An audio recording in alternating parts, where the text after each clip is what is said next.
to be thankful in you and to mature and grow in you. In your most precious Son's name, amen. So, we finished our series last week about Babylon, and so we're not going to be looking at living in Babylon tonight. I'm praying that you took to heart what we said, and you've learned to realize that you can find hope and peace and joy even in the worst circumstances, and learning how to live as a believer in an antagonistic world. You know, I came across one of these one of these humorous e-cards about Thanksgiving, and I came across this, and it said, Thanksgiving is all about getting your entire dysfunctional family under one roof and hoping the police don't get called. You know, the reality is that that's too true, unfortunately. It's definitely too true. We don't always see that. We get so caught up in our world that we think Thanksgiving is what the world tells us is Thanksgiving. Well, I'm going to tell you right now, guys, that the world's idea of Thanksgiving is not what real Thanksgiving is about. You know, we chuckle about that comment because it's all too true. In fact, the late pastor Adrian Rogers highlighted the problem this way. We buy things we do not need with money we do not have to impress people we do not like. So you might call that the other side of Thanksgiving, and not every family gathering is a happy one. I thought about that. I pondered the words of Proverbs 15:15. We buy things... Okay. All the days of the oppressed are wretched, but the cheerful heart has a continual feast. I love that last phrase. The cheerful heart has a continual feast. People with a cheerful heart don't need a particular day to celebrate Thanksgiving because they celebrate Thanksgiving 365 years. In Proverbs 15:16 and 17, Solomon reveals two qualities that produce the cheerful heart that enjoys a continual feast. These attitudes of the heart are within the reach of all of us because they do not depend on income, position, reputation, education, size of our bank account, or any other worldly attainment. The least among us can have a continual feast wherever we go and whatever we do, if we take these two verses to heart. First off, it says, fill your heart with faith. Look at what 16 says. Better a little with the fear of the Lord than great wealth with turmoil. Check out that first word, better. Okay? Some things are better than others. Solomon, who is the richest man in the world, does not mean to exalt poverty as it is to be preferred to wealth. Most poor people would like to be wealthy if given the chance, and many of them work long hours to try to get ahead. So this is not a proverb in praise of living on the edge of financial disaster. It's not what this is about. But from the beginning of time, there's always been more poor than rich. It's not as if the world's resources are evenly distributed, and no matter how the politicians may try to redistribute wealth, there will always be more poor people. There is less a statement about the way things ought to be than a statement about the way things are. No doubt this is what Jesus meant when he said, the poor you will always have with you. Matthew 26:11. Those words, which can seem callous, must be interpreted in the same light as our proverb. Jesus explains himself in the last part of that verse when he says, but you will not always have me. So the reality is, some things matter more than others.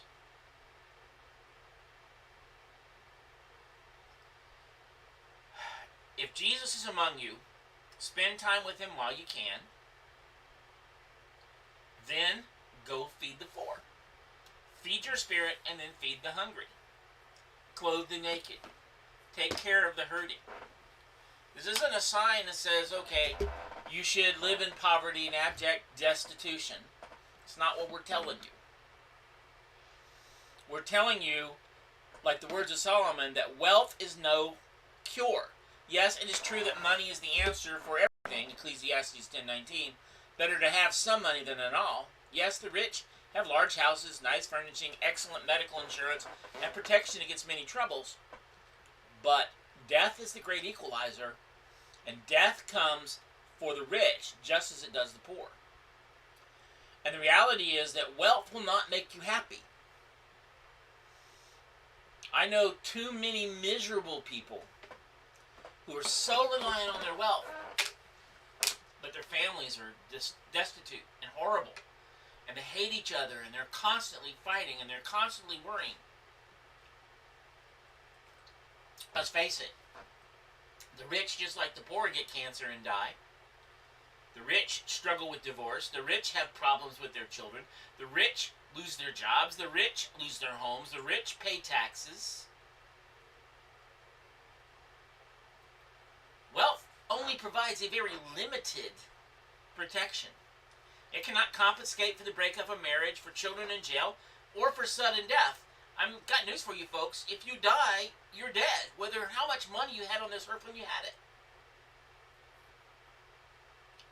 I read about a rich man whose son died in a plane crash.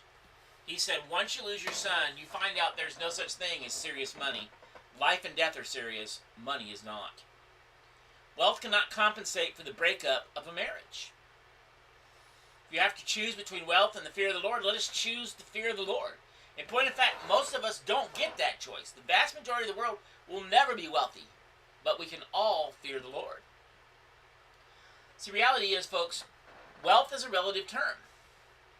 Wealth, by definition, is relative. As I write these words, I'm sitting in my office. I live in a 3-bedroom house with a large front yard and a fenced-in backyard.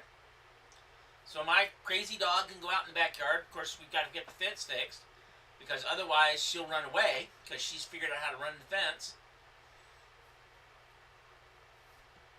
I have a relatively newer car.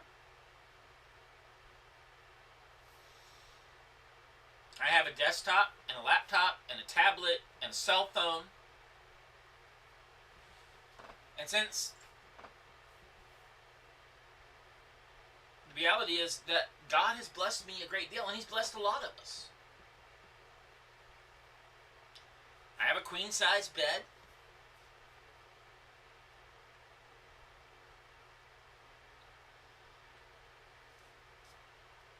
And the reality is that no matter how much I accumulate, it doesn't give you happiness. I have news for you. I'm a teacher by trade. That's what I do for a living. It's not my vocation. It's not my call as a pastor, unfortunately. I've never served in a church full-time anywhere. I've always been bivocational. And so part of my process, part of my personality is I hate throwing things away. And I need to start decluttering a little bit, because I've got books that I haven't touched in 10 years. I've got a commentary sitting on my bookcase, which I never use anymore because everything's on my computer. Now, I keep the commentary series because, you never know when the computer's going to die, and I don't want to be dependent completely on the computer, but the reality is my computer is my Bible library. That's where my Greek content, my Greek lexicon is, and my Hebrew, and all that stuff. All that's in my computer. So I have all these books, and almost everything I have on my shelf is in my computer. Now, there's a couple of old commentary series that are not digitized, and I still use them because they're hard to find. I've got a particular Dutch one that's really hard to read. It is not on e-print anywhere. I've never found it. I got it back when I was in seminary 45 years ago. Oh, good Lord. Has it been that long? Yeah, I guess so. 40 years ago. 35 years ago. Something like that.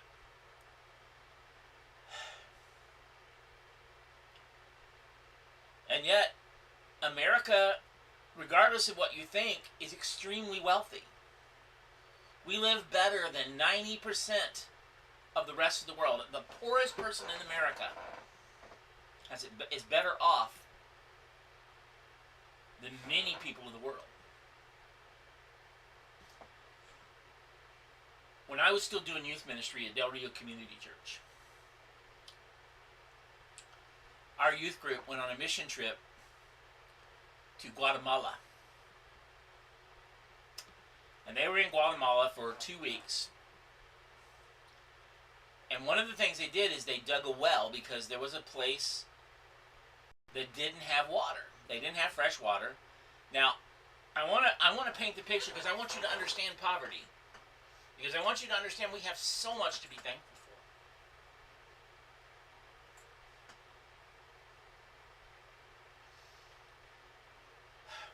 In Guatemala, and near the city, there's a huge garbage dump. And there are almost as many people living in that garbage dump as live in the city.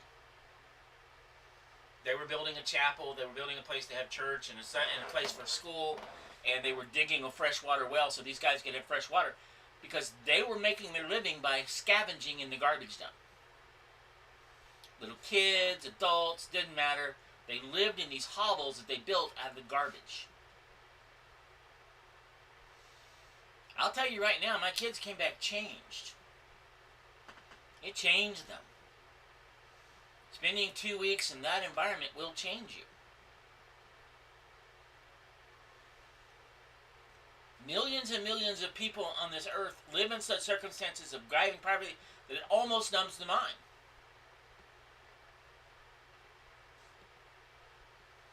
There are places where they're so crowded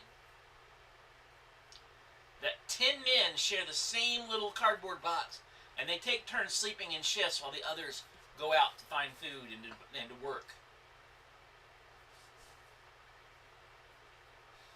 And I promise you, compared to them, we are the wealthy men and women of verse 16. It is better to live with a roof over your head and with money in the bank and food on the table, but it's better yet to live with the fear of the Lord in your heart.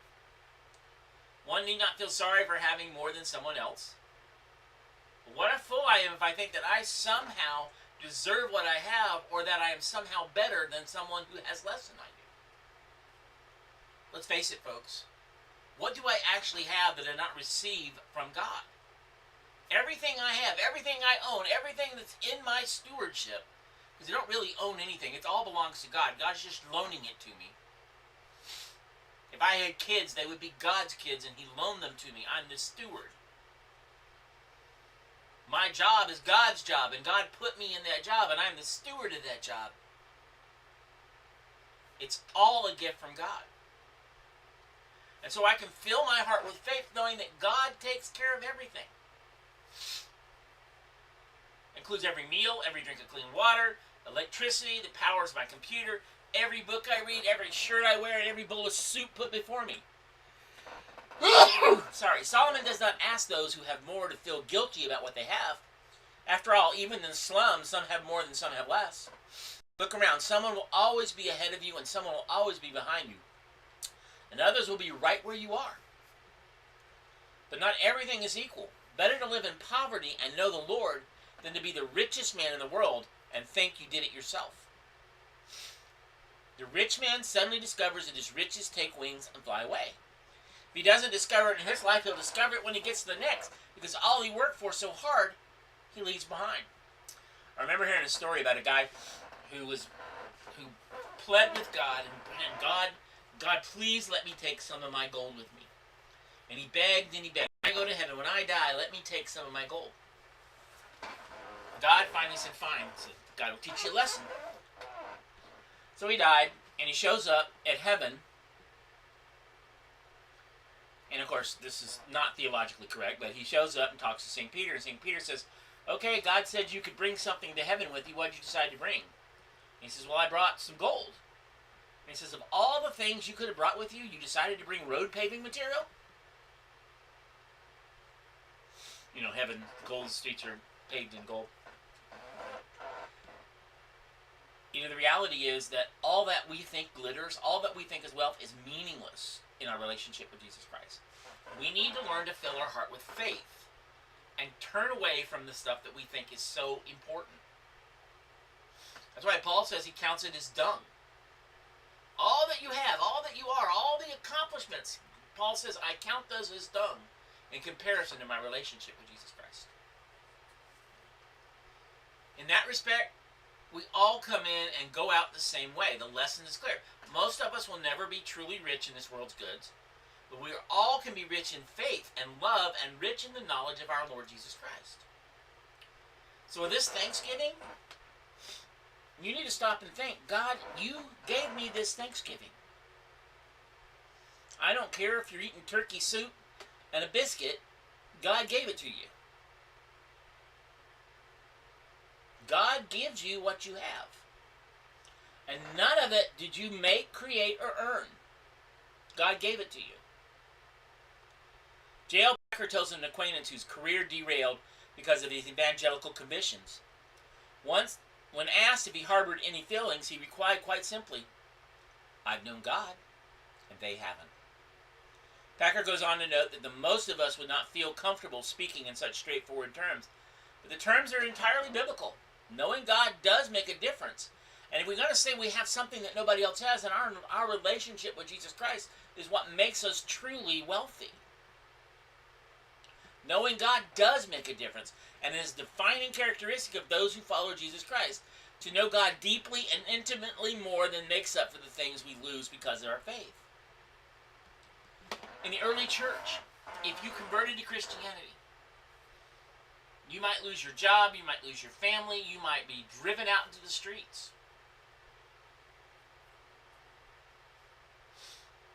You know, in Rome, the early church met and lived in the catacombs because they were hiding from the Roman government who would put them to death if they caught them.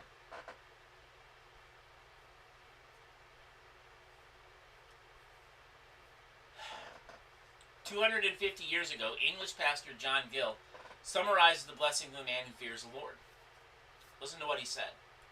For such a man, though he has but little, which is the common portion of good man, yet he does not lack. He has enough and is content, and he has what he has with a blessing, and he enjoys it and God in it, and has communion with God, and has also other bread to eat. The world knows nothing of, and particularly having the fear of God, the eye of God is upon him with pleasure. His heart is toward him, and sympathizes with him in his troubles. His hand communicates unto him both temporal and spiritual meat, which is given to them that fear the Lord. His angels encamp about him, his power protects him, his secrets are with him, and inconceivable, inexpressible goodness is laid up for him." Let this one sentence sink in.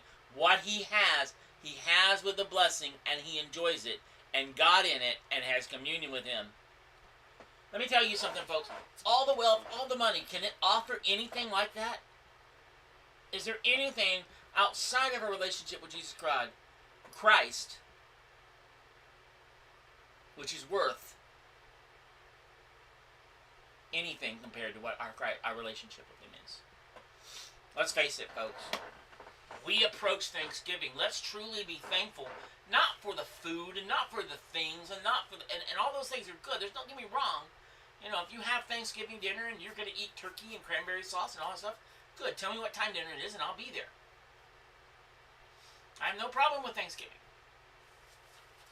But it is not a meal. It is getting down on your hands and knees and thanking God for all he gave you. And you start to have Thanksgiving 365 days a day when you fill your heart with faith. Number 2, you got to fill your home with love. Better a meal of vegetables where there is love than a fattened calf with hatred. Let me read a couple of the other translations. The CEB says, better a meal of greens with love than a plump calf with hate. The CEV says, a simple meal with love is better than a feast where there is hatred. The English Revised Version says, it is better to eat a little where there is love than to eat a lot where there is hate. And the Message says, better a bread crust shared in love than a slab of prime rib served in hate. All the versions come out to the same place. The most bountiful feast in the world is ruined if the people at the table hate each other. Discord at the dinner table destroys a good meal, no matter how sumptuous the fare. whether it be prime rib, T-bone steaks, or turkey and dressing with all the trimmings. Your cooking may equal what they offer at the food channel, but if your loved ones do not really love one another, what good is all that effort and all that time and all that money? You might as well skip the meal together and go to Burger King. The word vegetables refers to the simple fare that a poor family might eat. It might be spinach or collard greens or cabbage. The family is so poor they are vegetarian by necessity and not by choice. When they come together, they share nothing but a handful of stewed greens. It's not extravagant, but it tastes good because it is served in love. Now, sovereign isn't elevating poverty above wealth. He merely reminds us that money doesn't necessarily bring happiness.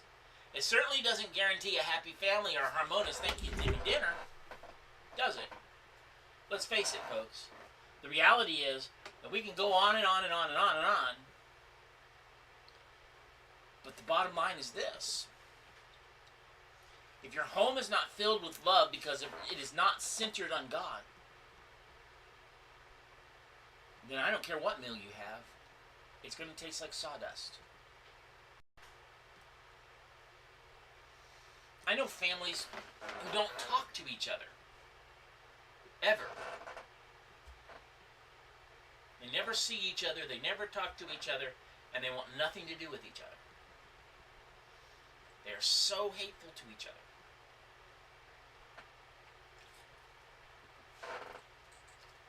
Let me tell you something, folks.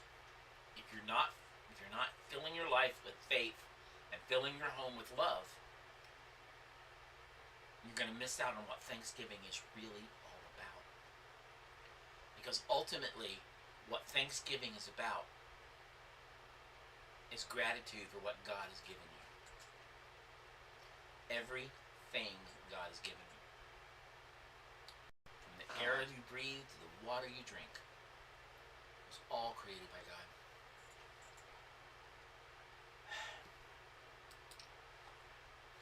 The point is, we know these things, right? We don't need Solomon to tell us, because deep down we know that faith and love matter, no matter more than money or fame. That's one of the reasons one of my favorite movies is A Wonderful Life remains one of the most beloved Christmas movies of all time. George Bailey, played by Jimmy Stewart, contemplates suicide on Christmas Eve. It takes the help of an angel named Clarence to help him see the difference that his life has made. As it happens, 3 of the best lines in the movie come from the angel. He looks at him and says, "Strange, isn't it? Each man's life touches so many other lives. When he isn't around, he leaves an awful hole, doesn't he?" And you need to understand that George has been framed by the banker. They're looking for him. And the reason he's talking about suicide is because he can't face all the bad things and he sees no hope. See, that's the problem. George has got focused on the things. He's lost sight of what he truly has to be grateful for. The angel says this too. "See, George, you've really had a wonderful life. Don't you see what a mistake it would be to just throw it away?" And of course you know the story. It's one of those stupid movies that I always cry at. Okay? But they come along, and of course, he comes to, he realizes he wants to be alive again, he wants to be back in his home, and he runs home. He finally comes to himself, and all of a sudden he's back in the world again, and it's snowing, and he's got a cut lip and all this other stuff, and he runs down, he runs in his house, kisses his wife, grabs up his child, he's got Zoe's pedals in his pocket, okay? And the sheriff shows up. George, because they think he's embezzled funds from the savings and loan that he owns. And about that time, somebody knocks the door. And if you haven't seen the movie, I'm sorry I'm spoiling this for you, but it's just one of those moving moments. And believe me, I've seen it a billion times, and I cry every time I watch it. His brother comes in, who's been in the military, who George saved when he was a child. He comes in, he says, "Word got out, you're in trouble, you need help." And everybody started donating. Even the bank examiner ends up donating to pay off George's debts. The last scene says George is the richest man in that town. Not because of money, not because of wealth, because he has so much to be grateful for. George gets in the book left for him by the angel as the movie end comes to its climax. It's not even a spoken line. And it says, remember, George, no man is a failure who has friends. Guys, you've been so blessed. Thing is, if we know these things, why does Solomon have to remind us? Because we need reminding. Because we live under the spell of the big world with its flashing lights, alluring games, beautiful people, and all the promises of the good life on the other side of the street.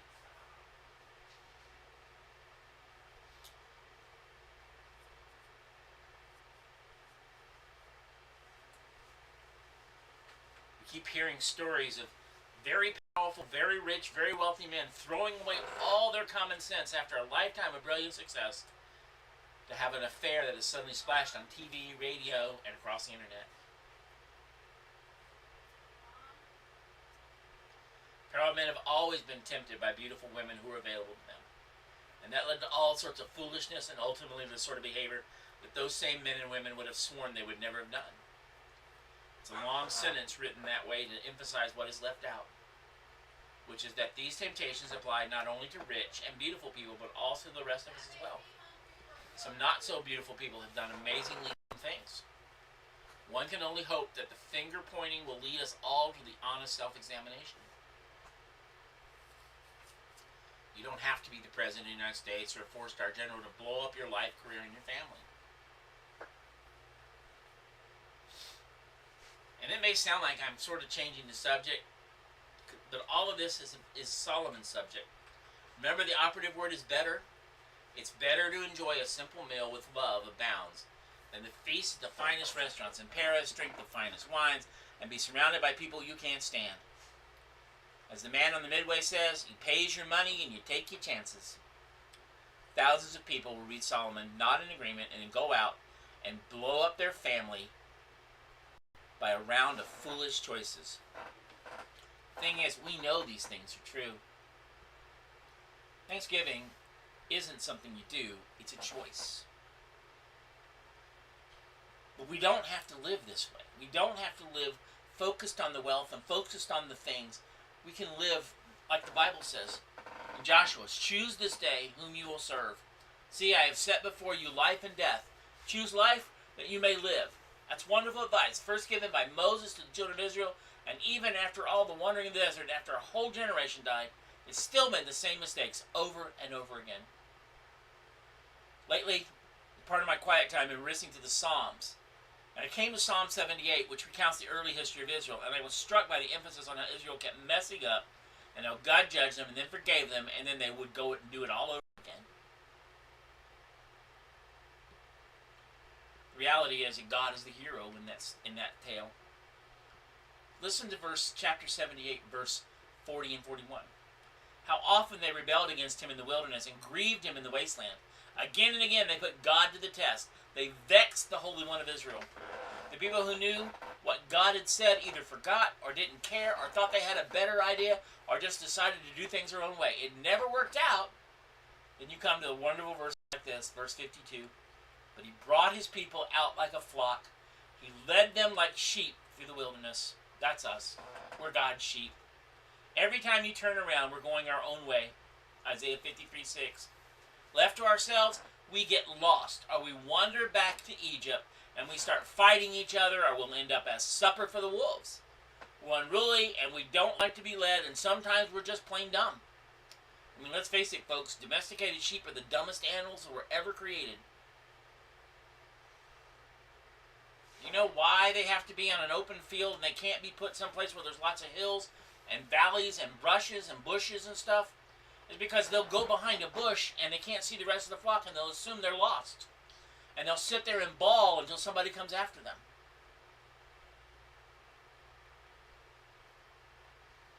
They don't have enough sense to get out of the way. And if they can't see the rest of the sheep, they'll just assume that they're all by themselves and they'll scream their bloody heads off. Domesticated sheep are the dumbest animals that ever walked the face of this earth. And God says, we're his sheep. He leads his sheep through all the way through the wilderness. By his grace, eventually we make it to safety and rest and shelter. There is a better way to live. But it depends on us believing that our shepherd knows what he's doing, even when we think we have a better idea. If we have faith, if we have love, then we have what we need at this very moment. I like Matthew Henry's commentary on this. It says this: it is therefore far better and more desirable to have put a little into the world, but a little to the world, and to have it with good conscience, to keep up communion with God, and enjoy him in it, and live by faith, than to have the greatest plenty and live without God in the world. Matthew Henry and Solomon agree. Some things are better than others. If you have a lot or if you have a little, as long as you have God, you have what you need. Better to have God than to live without him in this world. I leave you with a song. It's made famous by George Beverly Shea, and it seems to perfectly capture the deeper meaning of our text. I'm going to try to sing it, so I apologize for this. I'd rather have Jesus than silver or gold. I'd rather be his than have riches untold. I'd rather have Jesus than houses or lands. I'd rather be led by his nail-pierced hand than to be the king of a vast domain and be held in sin's dread sway. I'd rather have Jesus than anything this world affords today. Perhaps we need to focus on those words. I'd rather have Jesus than anything. And let that be our application of this truth. I'd rather have Jesus than silver or gold. I'd rather have Jesus than anything else. Nothing compares to my relationship. And I can be thankful 365 days a year because my God is in control. And no matter what my circumstances, no matter what my world is, no matter how bad it seems, I'd rather have Jesus than anything. I'd rather have Jesus. How about you? As we approach this Thanksgiving, let's make this about him, not about feeding our faces. Let's close in prayer. Father, we are such an ungrateful people. We lose sight so often of what you called us to. You love us so much.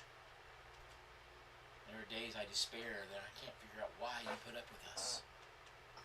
I don't know why you put up with me half the time. I do some pretty stupid things, Lord. And yet you love me anyway. You never gave up on me, you never quit on me, and you never fail me. And you love me constantly. I don't understand that, Father. I truly don't. But I'd rather have Jesus than silver and gold. I'd rather have Jesus than all the world offers me. Because the reality is, Lord, it is in you and you alone that I find any faith, any trust, any hope. All the good things you've blessed me with, they came from you. As Jacob said, the Lord giveth and the Lord taketh away. Blessed be the Lord. If you took it all tomorrow, Lord, I would have to acknowledge that you're the one that gave it to me. I'm not asking you to do that, Lord. I'm really not.